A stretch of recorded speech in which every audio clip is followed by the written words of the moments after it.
Hi students, this is Alex here. இந்த ப்ராப்ளத்தில் பார்த்தீங்கன்னா 2 newspapers A and B are published in a city அப்படின்னு கொடுத்துருக்காங்க. 25% of the city population reads A, 20% reads B, 8% reads both அப்படின்னு கொடுத்துருக்காங்க.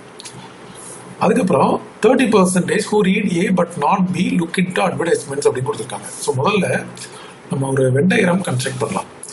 So ரெண்டு intersecting circles எடுத்தாச்சு and இதை வந்து ஒரு பாக்ஸில் என்க்ளோஸ் பண்ணிடலாம். இது வந்து ஏ, நியூஸ் பேப்பர் ஏ, இது நியூஸ் பேப்பர் பி. எப்பவுமே வென் டயக்ராம் ஃபில் பண்ணும்போது நடுவில் இருக்க தான் ஃபில் பண்ணணும்.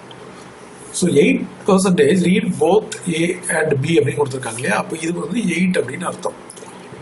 இப்போ 25% ரீட் ஏ அப்படின்னா இங்கே ஆல்ரெடி 8 போட்டாச்சு, அப்போ பேலன்ஸ் 17 மட்டும் தான் போடணும். இது எல்லாமே பர்சன்டேஜ். 20% ரீட்ஸ் பி, ஆல்ரெடி 8 போட்டாச்சு, அப்போ 12 தான் போடணும். இப்போ டோட்டலாக இது மூணுத்தையும் ஆட் பண்ணாவே நமக்கு வந்து 17, 8, 12. ஸோ இது வந்து 37 வருது.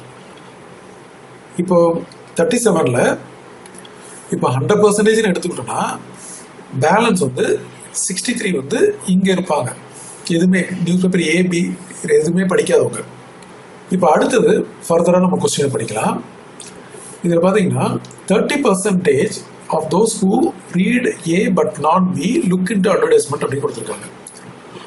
அதாவது இந்த ரீஜனை பற்றி சொல்கிறாங்க. இந்த ரீஜன் தான் who read A but not B. ஏன்னா இந்த 8ன்றது பியும் இருக்குது, ஏவும் இருக்குது, பியும் இருக்குது. பட் வெறும் ஏ மட்டும்ன்றது 17 மட்டும்தான்.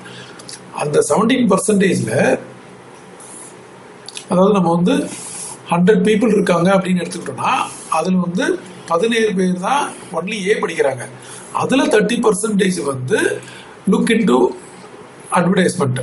அதே மாதிரி இந்த இன்னொரு கேட்டகரி இருக்கு இல்லையா, இதில் வந்து 40% of those who read B but not A look into இந்த கேட்டகரி. ஸோ இது 40%. இப்போ 50% of those who read both look into advertisement அப்படின்னு இந்த நடுவில் இருக்குது. ஸோ தெளிவாக எழுதிடலாம். இந்த 17ல் வந்து எவ்வளோ 30%. அதுக்கப்புறம் இந்த பி இது வந்து இந்த 12 வந்து 40%. இந்த 8ல் 50%. ஸோ இவங்களாம் வந்து அட்வர்டைஸ்மெண்ட்டை பார்க்குறாங்கன்னு கொடுத்துருக்காங்க. திரும்பி படிச்சுக்கலாம். 30% who read A but not B look into advertisement. 40% of those who read B but not A look into advertisement. 50% who read both A and B look into advertisement. இப்போ percentage of the population who look into advertisement என்னன்னு கேட்குறாங்க. So 17 பேரில் 30%னா into 30/100. அதே மாதிரி 8 பேரில் 50%னா into 50/100. 12 பேரில் 40%னா into 40/100. So நம்ம இந்த 100 வந்து நம்ம ஆக்சுவலாக ஒரு 0 வேணால் கட் பண்ணலாம், மீதி 10 வந்து நம்ம அப்படியே வச்சுக்கலாம். ஏன் அப்படின்னா இதை மல்டிப்ளை பண்ணால் 7 3 21 2 3 அப்புறம் 51 வரும். 8 5 are 40, 12 4 are 48 whole divide by 10. இப்போ இதை பார்த்தீங்கன்னா 51 40 48 இருக்கு இல்லையா, டோட்டலாக இது 9 8 13.